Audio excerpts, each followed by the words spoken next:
Hello friend, তোমরা কেমন আছো? আশা করি সবাই তোমরা খুব ভালো আছো। তো আজ চলে এসেছি নতুন একটা রেসিপি নিয়ে। এটা আজ হলো 5-6 রকমের তরকারি, একটা ভাজি। তো প্রথমে তেল দেওয়ার পরে, তেল গরম হওয়ার পরে পাঁচফোড়ন দিয়ে দিল।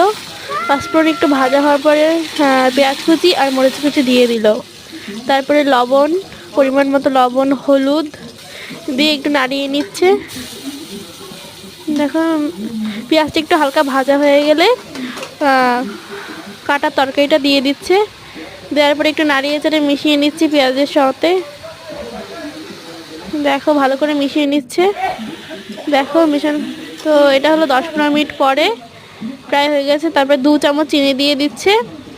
এটা হলো আজকে আমার ঠাম্মা রান্না করছে, আজকে আমি না। 2 চামচ চিনি দেওয়ার পরে ভালো করে দেখো কত সুন্দর নাড়িয়ে চাড়িয়ে নিচ্ছে। এটা কিন্তু দেখে যতটা ভালো লাগছে, খেতেও কিন্তু ততটাই ভালো হয়েছিল।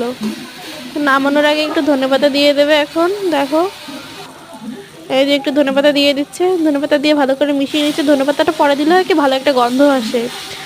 তো দেখো, এটা হলো ফাইনাল লুক। তোমাদের কেমন লাগছে অবশ্যই কমেন্টে